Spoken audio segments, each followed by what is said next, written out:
Il y a des décisions administratives qui passent de presque inaperçues, noyées dans les décrets, les circulaires, les textes techniques que peu de gens lisent réellement. Et puis, il y a celles qui transforment profondément la trajectoire de milliers de vies, celles qui modifient en silence les règles du jeu pour s'installer, travailler, vivre et construire un avenir en France. La réforme de l'examen civique, applicable à partir du 1er janvier 2026, appartient clairement à cette seconde catégorie. À compter de cette date, toute personne étrangère qui souhaite obtenir pour la première fois un titre de séjour pluriannuel ou une carte de résident devra impérativement réussir un examen civique. Ce n'est plus une option, ce n'est plus une simple formalité, ce n'est plus un module de formation que l'on valide passivement. C'est un test officiel, encadré, normé, avec des règles précises et une exigence de résultats élevés. Sans réussite, il n'y aura tout simplement pas de séjour durable. Ce changement marque une rupture. Jusqu'ici, l'intégration civique reposait principalement sur un principe déclaratif et pédagogique.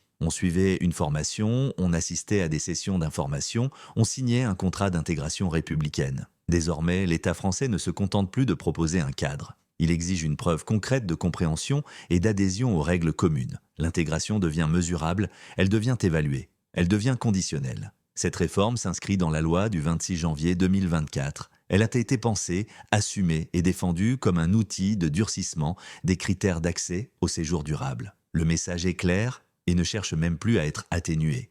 Vivre durablement en France implique de connaître, comprendre et accepter le cadre républicain, ses valeurs, ses institutions et ses règles de vie collective. La première question que se posent les personnes concernées est simple. Qui est réellement touché par cette nouvelle obligation ? La réponse est précise. Sont visés tous les étrangers qui demandent pour la première fois un titre de séjour pluriannuel, mais aussi ceux qui sollicitent une carte de résident. Les renouvellements, en revanche, ne sont pas concernés. Une personne déjà titulaire d'un titre pluriannuel ou d'une carte de résident n'aura pas à repasser cet examen lors du renouvellement de son titre. Certaines catégories restent également exemptées. C'est le cas notamment des bénéficiaires de la protection internationale, comme les réfugiés ou les personnes sous protection subsidiaire, ainsi que de certains ressortissants relevant d'accords bilatéraux spécifiques conclus par la France. Mais pour une grande majorité de primo-demandeurs, l'examen civique devient un passage obligé, incontournable, non négociable. L'examen lui-même est loin d'être symbolique. Il s'agit d'un questionnaire à choix multiples, intégralement en français. Il comporte 40 questions auxquelles le candidat dispose de 45 minutes pour répondre. Chaque question n'admet qu'une seule bonne réponse. Le seuil de réussite est fixé à 32 bonnes réponses, soit un taux de réussite de 80%. Ce niveau d'exigence est volontairement élevé. Il ne laisse que peu de place à l'erreur et impose une préparation sérieuse. Le test se compose de 2 types d'épreuves. Une partie évalue les connaissances générales liées à la République française, à ses institutions, à ses valeurs, à son histoire et à son organisation. L'autre partie repose sur des mises en situation concrète. Ces questions ne demandent pas seulement de savoir, mais de comprendre. Elles placent le candidat face à des situations de la vie quotidienne et évaluent sa capacité à adopter le comportement attendu dans la société française. Ces mises en situation sont souvent les plus délicates.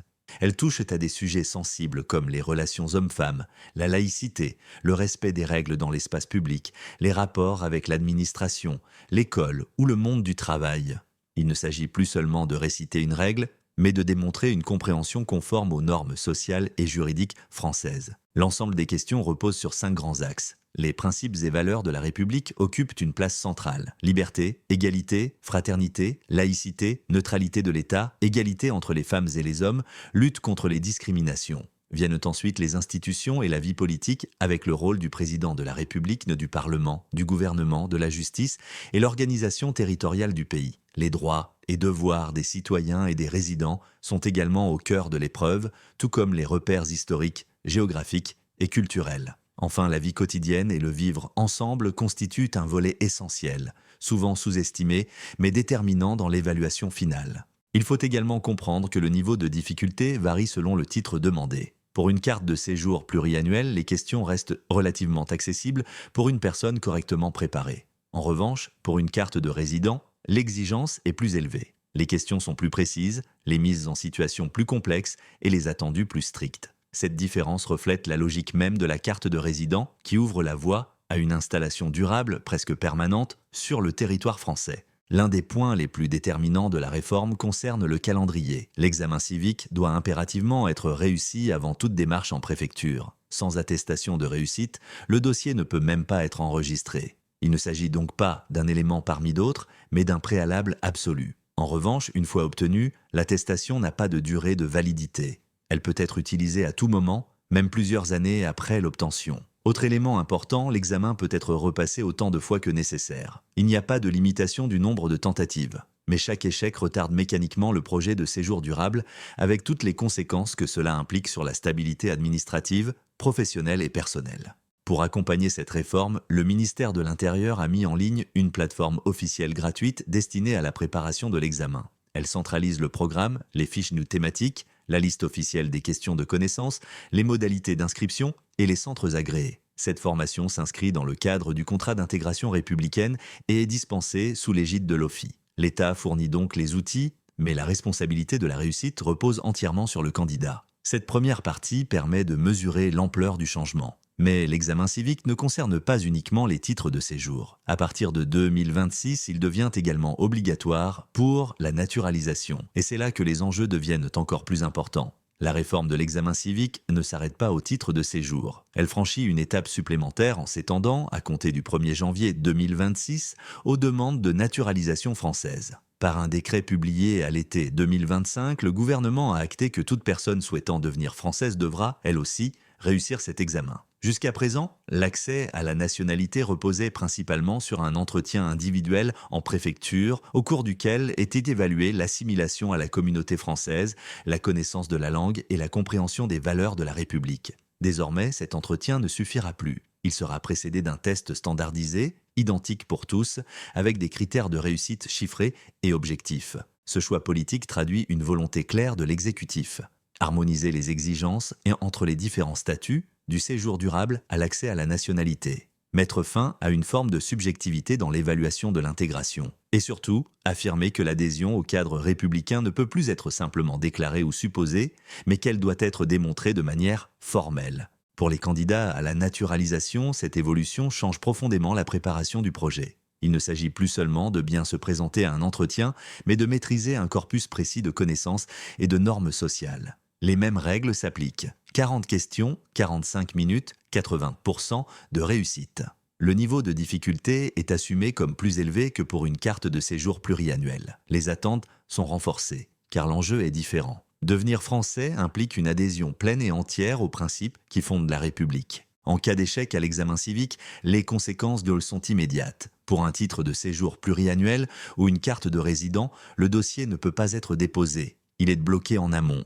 Pour une demande de naturalisation, l'échec retarde mécaniquement le projet, parfois de plusieurs mois, voire de plusieurs années. Même si l'examen peut être repassé, chaque tentative ratée a un impact concret sur la stabilité administrative de la personne concernée. Ce point est essentiel à comprendre. L'examen civique n'est pas une épreuve isolée, sans conséquences. Il s'inscrit dans un parcours global où le temps administratif joue un rôle déterminant. Un retard dans l'obtention du titre peut avoir des répercussions sur l'emploi, le logement, les droits sociaux et la vie familiale. Pour de nombreux candidats, l'enjeu dépasse largement le cadre théorique de l'intégration. Il touche à la sécurité du quotidien. Derrière cette réforme, il y a aussi un choix politique assumé. Le gouvernement défend l'idée que l'intégration ne peut pas être uniquement économique ou sociale. Travailler, payer des impôts, respecter la loi ne suffirait de plus. Il faut désormais prouver une compréhension active des règles communes. Cette approche suscite des débats. Certains y voient une clarification nécessaire, un moyen de donner un cadre commun à tous. D'autres dénoncent d'un durcissement excessif, susceptible de fragiliser des personnes déjà en situation de précarité administrative. Ce débat est d'autant plus vif que le seuil de réussite est élevé. 80%. Cela signifie que l'examen ne tolère que très peu d'erreurs. Or, certaines questions, notamment les mises en situation, peuvent être interprétées différemment selon les parcours culturels, sociaux ou personnels. Ce qui semble évident pour certains peut être source de confusion pour d'autres. La difficulté ne réside pas seulement dans la connaissance des règles, mais dans l'appropriation d'un cadre normatif spécifique à la société française. Face à cette exigence, la préparation devient un enjeu central. Il ne s'agit plus de survoler les contenus de la formation civique, mais de les étudier en profondeur, comprendre les principes de la laïcité, le fonctionnement des institutions, les droits et devoirs, mais aussi les codes implicites du vivre ensemble. La plateforme officielle mise en place par le ministère de l'Intérieur constitue un outil précieux, mais elle ne garantit pas la réussite à elle seule. La lecture des fiches, La mémorisation des questions de connaissances et l'entraînement aux mises en situation demandent du temps et de la rigueur. Un autre élément souvent sous-estimé concerne la langue française. L'examen se déroule intégralement en français, une bonne compréhension écrite est indispensable.